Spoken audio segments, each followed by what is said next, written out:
It's the situation with Tom. Yeah, the company has talked to him. I haven't talked to him, and Tom and I obviously need to talk. He came out recently, or his dad too, saying that they felt like I don't know how they said it, but that I had sort of shit on him in the way that I had spoke about his eye injury. I said I think he's okay, and I think he's going to be good, and they came out and said no, that's not the case. He said I haven't even talked to Dana. I don't know why he would say that, but obviously my medical team is talking to him. I like him very much and respect him. I've never had a problem with Tom. The Tom Aspinall story is becoming harder to explain.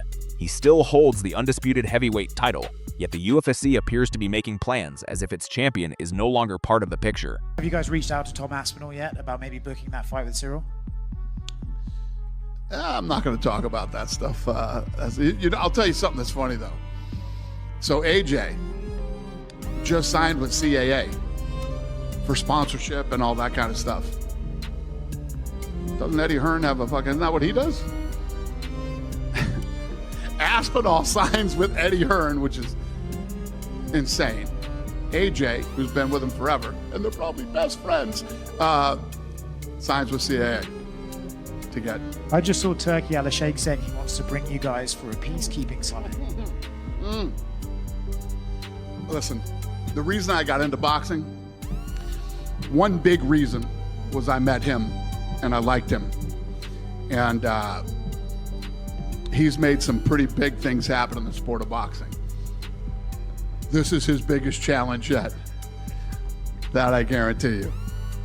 They haven't invited him to the White House. He's supposed to be fighting the winner. Really interesting what's happening in the UFC right now. They've got to be careful. I'm not going to let Tom Aspinall fight for the kind of money that's in his contract to be involved in a fight against Pereira or Gane for literally 1/50th of the revenue of that show. Yeah. Fuck that. I won't let him do it. And he's not going to, it's time that those UFC fighters stop being mugs and started to understand that these people are taking advantage of them. They deserve better. Are you saying Tom's going to retire if they come back and say he's getting 300K? I'm saying that my advice to Tom Aspinall, don't you dare take that fight for the money that's in your contract. You are one of the biggest stars in UFC. Everybody will be sick to their stomach about the money that Tom Aspinall is supposed to get for that kind of fight. Mate, you don't need that. You nearly lost your eyesight. You want to go back and fight for virtually nothing. It's outrageous. And I will not. I'll do everything I can to not allow it. Some surprising news earlier today. Tom Aspinall was signed with Eddie Hearn as a manager. You obviously have some issues, Eddie. What did you think about that news and what do you make of that decision? We don't have any issues with Eddie. They can get whoever they want to represent him. Tito Ortiz used to... Dana White has made one thing clear. Only Tom knows what his eyes were really like that night. How much he could actually see, and whether he was physically able to continue, are questions that no one outside that cage can truly answer. Let the UFC know that we're ready to go, and just waiting for dates. We just literally told them we can do it in Paris, we told them we can do it wherever they want. So we're just waiting for them to let us know. I'm in the gym, smashing it. We will be with you the week after. We'll come and film a bit of a sesh. Yeah. Got the boys back in town, so we'll keep people updated. But as we say, the UFC, we're waiting on them. Yeah, waiting on them. Yeah, but part of this process is I've been able to read those contracts and I've been able to talk to him about the purses that he's received. Take me back 4 or 5 fights. And the reality is that when he was headlining in front of 20,000 on pay-per-view, he was receiving probably half the amount of money that I would pay a boxer for a British title fight at York Hall, Bethnal Green in front of 1,200 people. And I was absolutely baffled and astonished.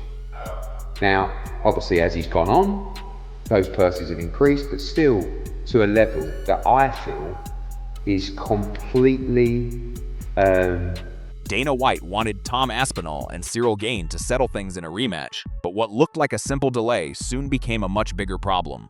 Tom ended up needing multiple eye surgeries, raising a serious question. Just how bad was the damage? Dana has denied that the UFC is turning its back on Aspinall, saying the promotion helped him find specialists and is now waiting for him to recover. But if that is really the case, why has the situation become so complicated? And could this eventually lead to an even bigger conversation about fighter pay in the UFC? I represent the UFC World Heavyweight Champion. I'm gonna bite my tongue a little bit for now But what I will tell you is his contract is a disgrace, right? A disgrace. And I cannot believe the money that he is on. When you look at the commercial revenue that his fight would generate against a Pereira or against a Gane in a rematch. And honestly, if I'm Tom Aspinall, I'm looking at that contract, I go, I don't even think you should fight. But he wants to come back. He wants to rematch Gane. He wants to fight Pereira. He wants to defend his world heavyweight title. The time you've paid your tax and paid your team, there's no point in even fighting. Especially when you had 4 operations after your eyes got gouged out. Like, it is, honestly, it is unbelievable. But I'm really glad that it's been highlighted. I want Tom Aspinall, as well as every other fighter under the sun on the planet, to make as much money as possible. Of course, I've been there, done it, so have you. I want them all to get paid. But the reality is he's under a contract. That's all we were saying. So what am I debating with you? I'm not debating anything. I hope Eddie can negotiate a huge contract. What are we debating? Me sitting there and going, no, he doesn't deserve that. No, that's not what I'm saying. I hope he... With Tom still unable to compete, the heavyweight division has refused to wait for him. Fights are being lined up, contenders are making their moves, and suddenly the title picture is changing fast. But that creates one major question. What happens to Tom if the division moves on without its champion? Rematch with Tom, I guess in your perfect world, when would you want that fight to happen, and how do you think that fight plays out the second time? As soon as possible, like I like to say. Paris not perfect, it's a good idea, but I know let the staff of the UFC work on it. When Conor Benn signed with Zuffa, he said Eddie should want fighters to earn as much money as possible. He should be happy for Conor Benn that he's making more money. I've got an idea. I would like Dana White to release Tom Aspinall from his UFC contract, and I will guarantee Dana White in writing that I will pay Tom Aspinall a minimum, probably 5 times more, but a minimum of 3 times more what Dana White is paying. Dana White should be happy for Tom Aspinall to receive that deal. I would like to propose that Dana White should be happy for Tom Aspinall, who is extremely unhappy, and he should release him of his obligations with the UFC and allow him to go out and make considerably more for himself and his family, because that's what Dana White's all about, isn't it? You know, he'd be happy for Tom. The situation with Tom is he has signed a contract which is one of the worst, most grossly underpaid athletes I've ever seen in the commercial world of sport. It's absolutely disgusting what they're paying him, and things need to change. Big heavyweight star. Tom Aspinall, the guy who just won the interim title. He's phenomenal. And he is, again, the next the next advancement of the evolution of the sport. How so? Well, because he can do everything. That guy's got elite jiu-jitsu. He's got elite takedowns. His striking is outstanding. I mean, he knocked out Sergey, who's the scariest fucking striker in all of MMA. Yeah. And he knocked him out in the first round. And the way he did it was just picture perfect. And he did it with a fucked up back. He fucked his back up and wasn't able to train for like he did his back up in one of the sessions when because he only got the fight call 2 weeks before the event. I was just gonna say, right? Yeah. Like it's just he didn't even train early. He didn't even train. He couldn't train. He couldn't train. So he just went out there and fought. He just said, let my back heal up. I'm fit enough. Yeah. I'm in shape enough. I'll do whatever I can do in training, but he couldn't wrestle. Yeah. He couldn't do much sparring. His back was fucked up. So he had to kind of let it heal as much as it could in like 10 days and then go out and fight the scariest guy in the sport ever. Ciryl Gane keeps moving forward. He has captured the interim title and is now being presented as a champion, while the undisputed champion remains at home, still waiting for medical clearance. For Aspinall's fans, that has to hurt, especially after how their first fight ended. But now one question hangs over the division. What exactly will Dana do next? Updates about the eye of Tom Aspinall, and is there a rematch in the works? Oh, Jesus, don't let me talk about Tom Aspinall's eye. Apparently he's going in for a second surgery, or just had it, and by surgery I mean injections. I have no idea. Get a quote from him. God forbid I say something about it. Go ahead. Where Dana? Jeez. How close did you think you were to Here's your quote. Catching strays, aren't I? Catching strays in my own living room on a Sunday morning. Me and Dana don't really speak like that anyway, so. Ever? No, ever. Has he sent you a text or DM in the aftermath? Hope you're feeling better. No, nothing like that. He actually, he started giving updates that there was nothing wrong with my eye when that isn't the case. So I've done a lot for the UFC, so yeah. Gotten close. There's so many question marks. Like, we don't know how good John is. Right. You can't tell me John's the best of all time, or he is the best GOAT, but you can't tell me he's the baddest heavyweight on the planet after being an older Stipe. That's not going to do it for me. Right. Aspinall looks fucking good, and he's in this. But now Tom is finally back in training for his fight with Ciryl Gane, and we could soon find out just how good he really is. He's started with light work as he waits for full medical clearance. Everything seems to be moving in the right direction. Tom says he's already training again, although the sessions remain controlled until he's cleared to return to full contact, and that's what makes Aspinall so interesting. Rogan has always stressed that Tom is much more than a powerful heavyweight. He's incredibly fast for his size, explosive on his feet, dangerous on the ground, and moves with the speed of a much smaller fighter.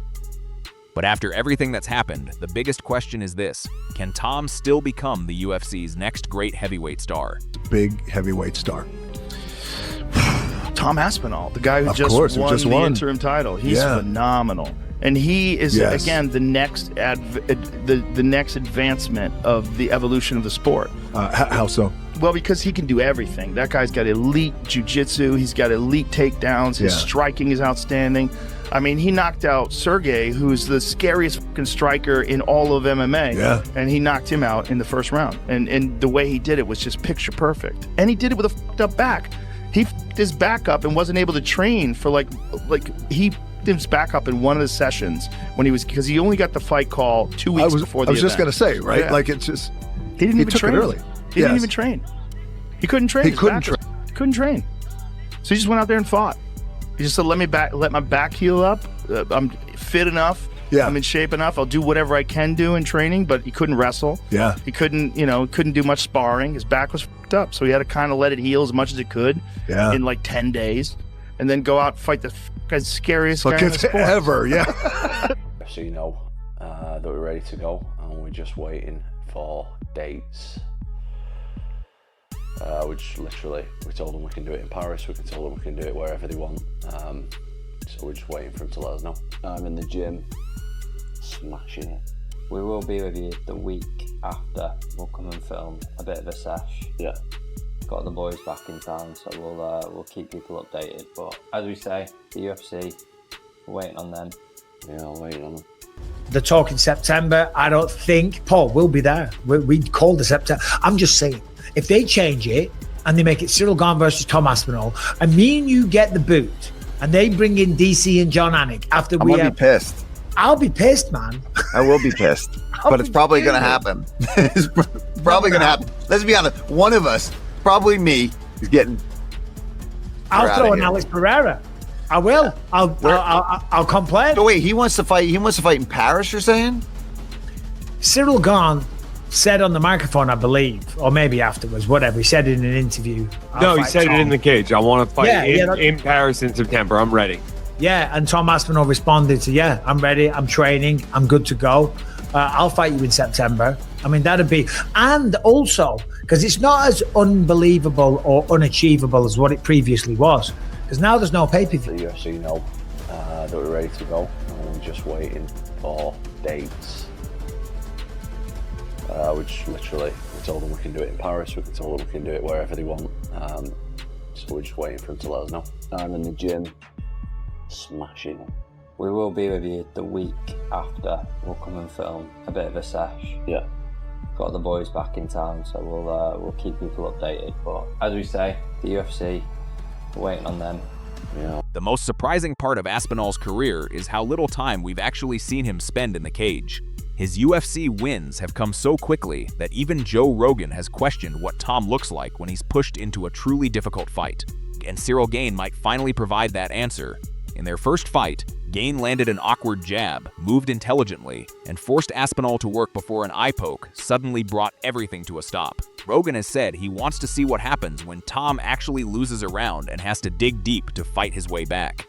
That's something we've barely seen from him. And that's what makes this rematch so fascinating. Yeah. I knew you called it, but yeah. did you call? Did you? Oh have no, I had no idea. I had no idea. Both of those main events, I had no idea. It was like you couldn't. Sergey could connect on anybody and put them to sleep. He just knocked out Derek Lewis in one round. He knocked out Tai Tuivasa in one round. Yes, he was a monster. And so you watch Sergey and you go, I don't know. You watch Aspinall. Like I knew Aspinall was going to have a speed advantage because he's faster than any heavyweight. Yeah, and that's something that his coach drilled into him when he was young. Speed. Like be fast. Like you got to be fast. That's what's going to separate you from everybody else. Speed kills. Speed. Yeah. And he's a giant dude, 260 plus pounds, but he moves like a fast young guy. Yeah. Like a light guy. And so that's what's, and he's also just so well-rounded. And I hope Tom gets back in because again, we don't know really what's going on with his eye. And for all the critics, you need to know this, the right eye, that's the problem. But if you look at when he fought, his left eye, the finger went deeper in his left eye than it did his right eye. So if you think he's faking it, he was knuckle deep in that fucking left eye. He was all up in that eye. Yeah, I mean, it's hard. Tom is now back in full training, and this entire camp appears to be focused on answering the questions left by their first fight. Aspinall has confirmed he's preparing for Gane once again, and after double eye surgery and months away from competition, this comeback feels completely different. Tom has even joked that he's preparing for everything Gane might bring this time. But here's where things get interesting. The real danger for Gane may not be Tom trying to beat him at kickboxing. It could be Aspinall combining every weapon he has. Guys do just the opposite. They've gone in the suit and they've tried to get their own brand out and they get a check on the way out the door. And I just personally don't agree with it. It's not that somebody told me over at Fox, ESPN, or now Paramount not to do that. Just telling you it's my code and I don't do that. But I got put in a very difficult situation. I got put in a situation of simply being asked, is Tom gonna fight again? And I would like an answer to that. I don't know the answer to that. I sure think so. I sure hope so. I find that coming out of my mouth. I can follow the golden rule in life. Put yourself in somebody else's shoes. How would you act or how would you want to be treated? And if I was in Tom's shoes, right? The golden rule, Tom's got a family, by the way. Tom's got a wife, right? His dad's in his corner. Tom's got a pretty good circle. And Tom fighting and staying active is a family tradition. Just to prove I'm the best.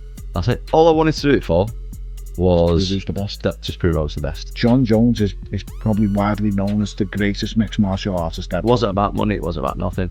I just wanted to fight the best ever. But I didn't get the chance. He's actively chased him non-stop. And he's at the point, I'm begging for this fight. Just please give me this fight. I know he definitely got offered the 30 million for it. But for whatever reason, he didn't take it. Yeah, but part of this process is I've been able to read those contracts and I've been able to talk to him about the purses that he's received. You know, take me back 4 or 5 fights. And the reality is that when he was headlining in front of 20,000 on pay-per-view, he was receiving probably half the amount of money that I would pay a boxer for a British title fight at York Hall, Bethnal Green in front of 1,200 people. And I was absolutely baffled and astonished. Now, obviously, as he's gone on, those purses have increased, but still to a level that I feel is completely... So now, everything comes down to one question. What happens when Tom Aspinall finally steps back into the cage with Ciryl Gane? After the eye surgeries, months away, and all the uncertainty surrounding his future, this fight could reveal far more than just who wins the rematch. Can Tom still perform at the same level? Will the long layoff affect his speed, timing, or confidence? And most importantly, can Gane expose weaknesses we simply never had enough time to see before? The heavyweight division has already moved forward without Tom, but his return could change everything in an instant. If you're following this comeback, keep watching, because the next chapter could completely reshape the UFC heavyweight picture. Don't forget to share your prediction for the rematch.